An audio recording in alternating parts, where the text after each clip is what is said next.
Morning everyone.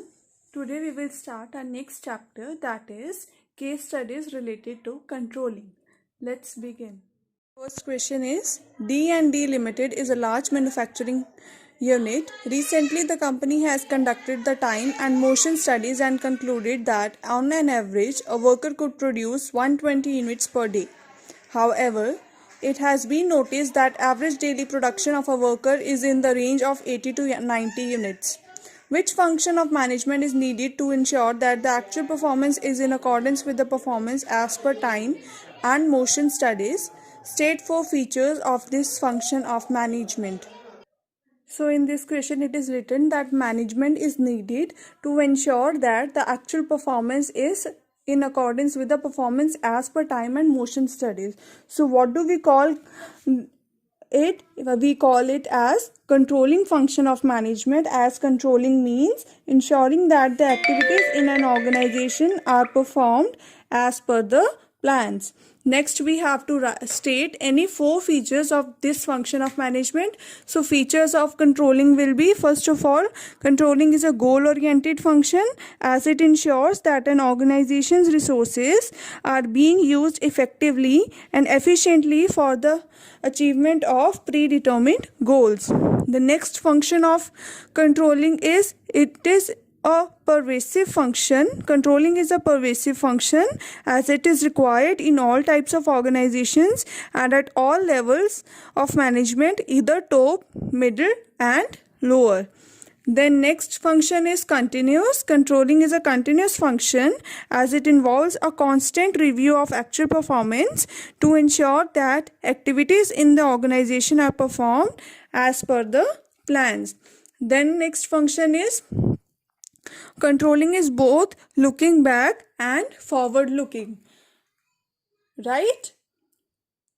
The next question is Isha Machines was a renowned name for quality sewing machines since 1960. Mr. Suresh, the owner of Isha Machines, was worried as the production had declined during the last 3 months.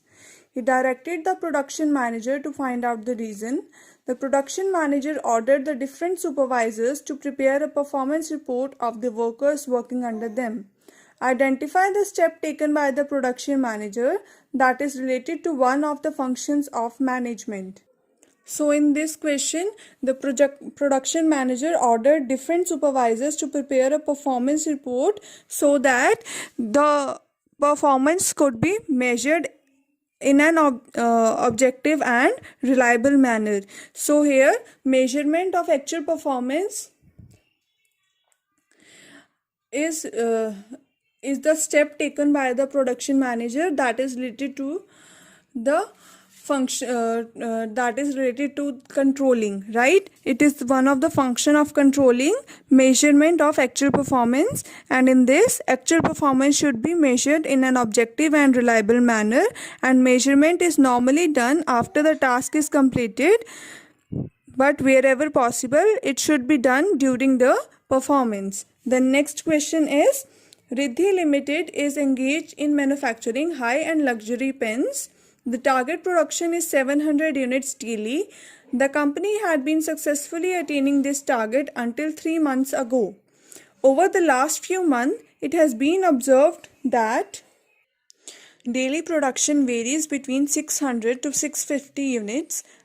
So first is identify the function of management which has been highlighted in the above content.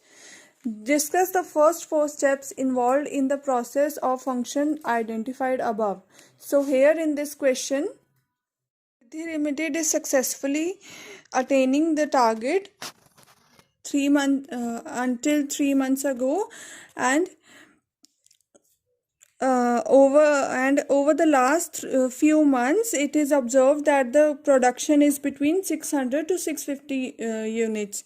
Means the production is declining from the average of 700 units. So they have to ensure that the production should go on the target set by the company.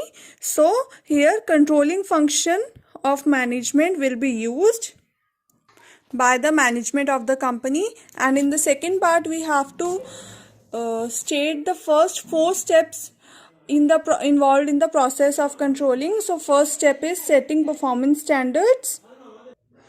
So first step is setting performance standards, and standards are the criteria against which actual performance would be measured. Standards can be set in both quantitative terms and qualitative terms.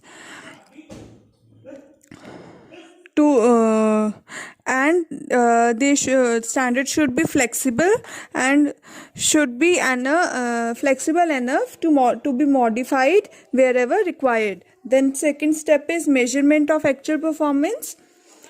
Actual performance should be measured in an objective and reliable manner, and measurement is normally done after the task is completed, but wherever possible it should be done during the performance. Then third step is comparing actual performance with standards.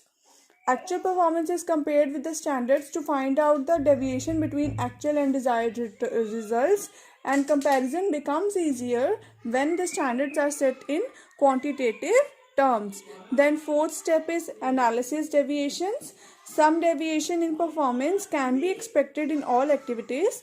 It is therefore important to determine the acceptable range of deviations, and also deviations in key areas of business need to be attended more urgently as compared to deviations in certain insignificant areas. And after identifying the significant deviation in key result areas, these deviations need to be analyzed for their causes. And in this question also the deviations are analyzed that the production varies between 600 to 650 units from 700 units.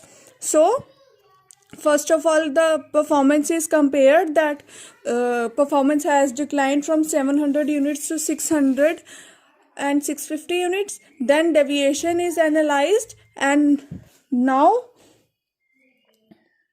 corrective action will be taken by the company to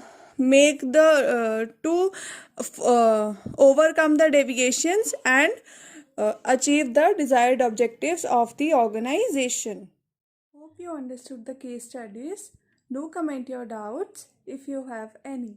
Thank you.